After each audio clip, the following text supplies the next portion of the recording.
నమస్కారం సార్. నమస్తే. బండ్ల గణేష్ గారికి సంబంధించిన ఒక చెక్ బౌన్స్ అవ్వడంతో ఆయనకి 1 ఇయర్ జైలు శిక్ష విధించడం జరిగింది సార్. మరి అసలు ఈ ఇష్యూలో అసలు ఏం జరిగింది sir? Ongole second additional metropolitan court Bandla గణేష్కి 1 ఇయర్ జైలు శిక్ష, 95 లక్షల జరిమానా విధించింది. అప్పీల్ కోసం 1 మంత్ వరకు టైము ఇచ్చింది. ఇది ఇప్పుడు సెన్సేషన్ అవుతుంది. ఎందుకంటే బండ్ల గణేష్ ఇది ఫస్ట్ కేసు కాదు, మనమే చెప్పుకున్నాం. లాస్ట్ ఇయర్ కూడా ఇక్కడ ఎర్రమంజల్ కోర్టు కూడా అతనికి 6 నెలల జైలు శిక్ష విధించింది, 15 లక్షల ఫైన్ కూడా వేసింది. అప్పుడేమో టెంపర్కి కథ రాసిన వక్కంతం వంశీకి ఆయన డబ్బులు ఇవ్వాల్సి ఉంది. ఎందుకంటే టెంపర్ని ప్రొడ్యూస్ చేసింది వాళ్ళ బ్యానర్ అనమాట.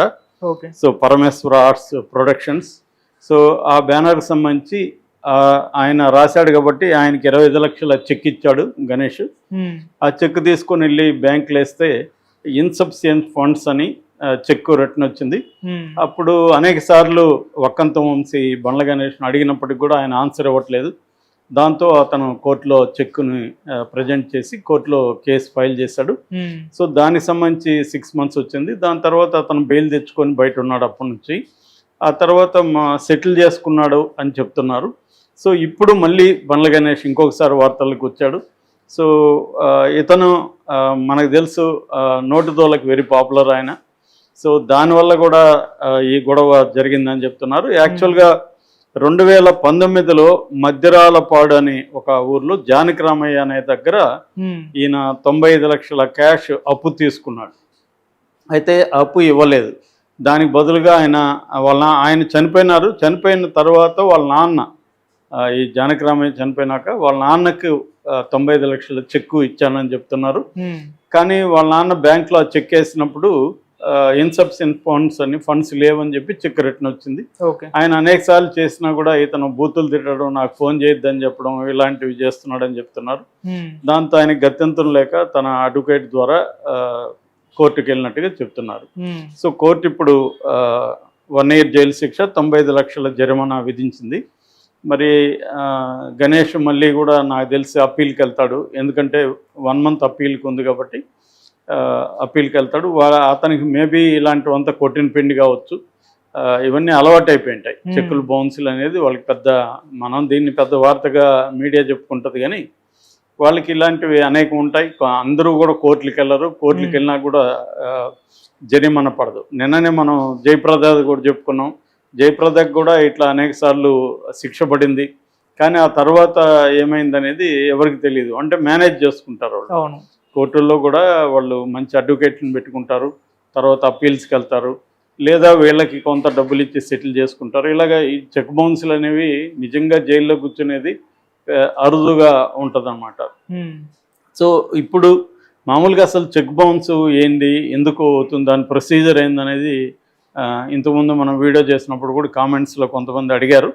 బేసిక్గా ఇండియాలో నెగోషియబుల్ ఇన్స్ట్రుమెంట్స్ యాక్ట్ అని ఒక చట్టం ఉంటుంది, 1881 ఈ చట్టం కింద ఎవరైనా చెక్ ఇచ్చారనుకో, ఆ చెక్కు బౌన్స్ అంటారు. బౌన్స్ అంటే అర్థం ఏంటంటే డబ్బులు మనకి రిటర్న్ బ్యాంక్లో వేస్తాను నేను చెక్కు, బ్యాంకు డబ్బులు ఇవ్వకుండా రిటర్న్ చేస్తాడు చెక్కు. ఈ రిటర్న్ చేయడానికి వేరే కారణాలు కూడా ఉండొచ్చు. సంతకాలు టాలీ కాకపోవచ్చు, లేకపోతే ఇంకేదన్నా టెక్నికల్ ప్రాబ్లం రావచ్చు, డేట్ కరెక్ట్గా లేకపోవచ్చు, అలాంటివి ఏదైనా ఉండొచ్చు. అవేమన్నా ఉన్నప్పుడు చెక్ బౌన్స్ కేసు కిందకి రాదు. అది చెక్ బౌన్స్ కేసు ఎప్పుడంటే ఇన్సఫిషియెంట్ ఫండ్స్ అని బ్యాంకు చెప్పాలి.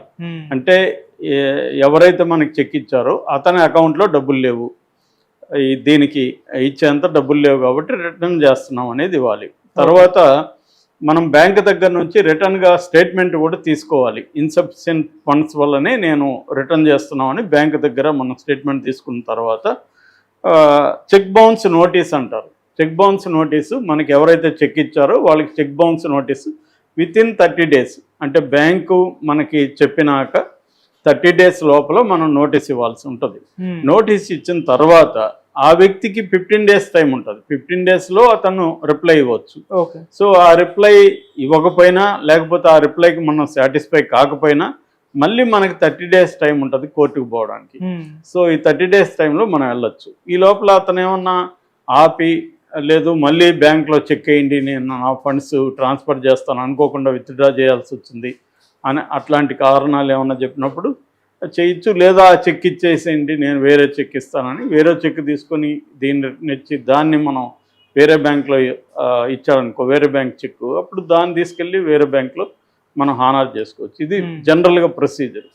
సో ఈ ప్రొసీజరు చాలామందికి తెలియక ఒక్కొక్కసారి ఏం చేస్తారంటే చెక్కు ఎక్కువ వ్యాపార లావాదేవీలు ఉన్నప్పుడు కొంత మర్చిపోయే అవకాశాలు కూడా ఉంటాయి. ఫలానాడికి మనం చెక్ ఇచ్చాము అనేది మర్చిపోయి మనం ఇంకొక అర్జెన్సీ వచ్చినప్పుడు దాన్ని విత్డ్రా చేయొచ్చు. అలాంటప్పుడు కూడా జరుగుతుంటాయి. మామూలుగా చెక్ బౌన్స్ కేసులు అనేవి అనేక ఏరియాల్లో జరుగుతూ ఉంటాయి. బట్ సినిమా వాళ్ళు జరిగినప్పుడు చర్చకు వస్తుంటాయి. నిజానికి మిగతా జరిగినప్పుడు ఏమి మనకి ఎక్కడ మీడియాలో రాదు, సినిమా వాళ్ళు జరిగినప్పుడు వస్తుంటుంది. అయితే ప్రొడ్యూసర్లు ఇట్లాంటివి కామనే. నేను ఆ మధ్య కూడా ఒక సినిమా చూశాను, 400 చెక్కులు బౌన్స్లు అయినాయి. అంటే చిన్న చిన్న కార్మికులకు కూడా చెక్కులు బౌన్స్లు అయినాయి. వాళ్ళు ఆ 400 మంది కూడా ఎవరు కూడా కోర్టుకు పోలే, ఎందుకంటే అన్నీ కూడా చిన్న చిన్న అమౌంట్స్. మళ్ళీ ఈ ప్రొడ్యూసర్ వచ్చే ఇతని మీద కోర్టుకు వెళ్తే ఈ ప్రొడ్యూసర్ మళ్ళీ సినిమాలో ఛాన్స్ ఇవ్వడేమో అని చెప్పి మళ్ళీ వచ్చి పని చేసుకోవడం, దాన్ని ఎప్పుడన్నా వాళ్ళు ఏదన్నా కొద్దిగా ఇస్తే తీసుకోవడం, ఇలాగా సినిమా ఇండస్ట్రీలో వెరీ వెరీ కామన్ చెక్ బౌన్స్లు అనేది. అదేమీ ఆశ్చర్యకరమైన విషయం కాదు, చాలా కామన్. ఎందుకంటే సినిమా ఎండింగ్ వచ్చేటప్పటికి ముఖ్యంగా లాస్ట్ షెడ్యూల్లో ఎగ్గొడుతుంటారు. లాస్ట్ షెడ్యూల్లో ఎగ్గొట్టేసి నెక్స్ట్ సినిమా చూద్దాంలే అని చెప్పేస్తుంటారు. అందుకని మ్యాక్సిమం పనిచేసే వాళ్ళంతా బిగినింగ్లో ఎంత లాగగలిగితే అదే వాళ్ళకి దొరికినట్టు అనమాట. అందరికి కూడా తెలుసు వీళ్ళు లాస్ట్ షెడ్యూల్లో ఎగ్గొడతాడని. సో ఇది కామన్. చాలామంది ఇలా చేస్తుంటారు. ముఖ్యంగా తక్కువ స్థాయి ఎంప్లాయీస్ని, అసిస్టెంట్ డైరెక్టర్లు, లేకపోతే రోజు డైలీ లేబర్ పనిచేస్తారు కదా సెట్లలో, ఇట్లాంటివి అలాంటి వాళ్ళకి ఎగ్గొడుతుంటారు. కొంతమంది ఏమంటే యూనియన్ లెవెల్లో కేసులు వేస్తుంటారు, వాళ్ళ యూనియన్లు ఈ ప్రొడ్యూసర్తో కొట్లాడుతుంటారు. సో ఇలాంటివి వెరీ కామన్. ఇట్లా చెక్ బౌన్స్లు అనేవి రేర్గా మనం వింటుంటాము. బట్ ఇతనిది ఎందుకు విన్నామంటే ఇది రెండోసారి. ఆల్రెడీ మన వక్కంత వంశీ తిన్నాం, ఇప్పుడు ఇది ఈ వ్యక్తి ఎవరు అనేది మనకు తెలీదు. మద్దిరాలపాడు జానకిరామయ్య ఎవరు ఏంటి, ఇతనికి ఎందుకు 95 లక్షలు వితౌట్ కొలేటరల్ సెక్యూరిటీ. మామూలుగా చెక్కు తీసుకొని లోన్లు ఇవ్వడం అనేది ప్రైవేట్ వ్యక్తులు ఎక్కువగా చేయరు. ఏదో కొలేటరల్ సెక్యూరిటీ పెట్టుకుంటారు. ఎందుకంటే ఈ కోర్టుల్లో అంతా కొట్లాడాలి, దానికి తగిన శక్తి ఉండదు. రెండోది త్వరగా తేలవు, కేసులు పోస్ట్పోన్లు అవుతూ ఉంటాయి. ఇవన్నీ ఏంటంటే ఫైనాన్షియల్ ఇన్స్టిట్యూట్స్ లైక్ బ్యాంక్స్ అవన్నీ వాళ్ళైతే అన్ని రకాలుగా సెక్యూరిటీ వాళ్ళు కొట్లాడగలరు. సో అది చేస్తుంటారు. ఇలాంటిది రేర్ అని చెప్పుకోవచ్చు. అంటే చెక్కు తీసుకొని డబ్బులు ఇవ్వడం, అప్పు తీసుకోవడం, అప్పు ఇవ్వడం అనేది ఏదో నమ్మకాల మీద జరుగుతుంటాయి. చెక్ అనేది ఓన్లీ చాలామంది అంటారు చెక్ దేనికి 4 గీసుకొనా నువ్వు ఇచ్చే చెక్కు అనేది కూడా అంటుంటారు. అంటే ఎందుకంటే కోర్టులు వేస్తారు, కోర్టులో ఇతను డబ్బులు కట్టడు, జైలు శిక్ష అంటారు. జైలు శిక్ష కూడా ఈ సెక్షన్ కింద మ్యాక్సిమం 2 years ఉంటుంది. సో 2 years జైలు శిక్ష, ఇచ్చిన అమౌంట్కి డబ్బుల వరకు ఫైన్ వేయచ్చు అనమాట. సో నువ్వు నాకు 20 లక్షలకి చెక్ ఇస్తే అది బౌన్స్ అయితే నీకు రేపు కోర్టు 40 లక్షల వరకు నీకు వేయచ్చు, అంతవరకే పర్మిషన్ ఉంటుంది. అట్లాగే మ్యాక్సిమం అంటే 2 ఏళ్ళు అనమాట. సో ఈయనకి వక్కంతం వంశీ కేసులేమో 6 నెలలు జైలు శిక్ష పడింది. ఈ కేసులేమో 1 year జైలు శిక్ష పడింది. 95 లక్షల జరిమానా. అంటే అతను అప్పు ఎంత ఇచ్చాడో అంత అమౌంట్ ప్లస్ కోర్టు ఖర్చులు కూడా కట్టేయమనింది. సో ఇది చాలా రీజనబుల్ పనిష్మెంట్గా మనం చెప్పుకోవచ్చు. సో మరి ఇప్పుడు ఇతను ఏం చేస్తాడు? ఇతనైతే ఖచ్చితంగా అప్పీల్కి వెళ్తాడు, లాయర్ల ద్వారా మేనేజ్ చేసుకుంటాడని అనుకుంటున్నాను. ఎందుకంటే అతనికి ఆ కాన్ఫిడెన్స్ లేకపోతే అసలు ఎగ్గొట్టడు. ఇది పెద్ద అమౌంట్ కాదు అతనికి.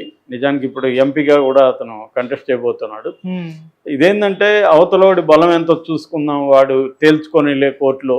ఎందుకంటే ఇది కంటిన్యూ అయితే ఇప్పుడు వడ్డీ ఏమి కట్టిమని లేదు కదా ఇతన్ని, ఓన్లీ 95 లక్షలు ఇవ్వమన్నారు. 95 లక్షలు ఇవ్వాలి. కాకపోతే ఏంటంటే జైలు శిక్ష ఉంది, కానీ పైకోర్టుకి అప్పీల్కి వెళ్తాడు మళ్ళీ ఇతను. సో వీళ్ళు ఇలా కోర్టుల్ని మేనేజ్ చేస్తూ తిరుగుతూ ఉంటారు అన్నమాట. ఓకే.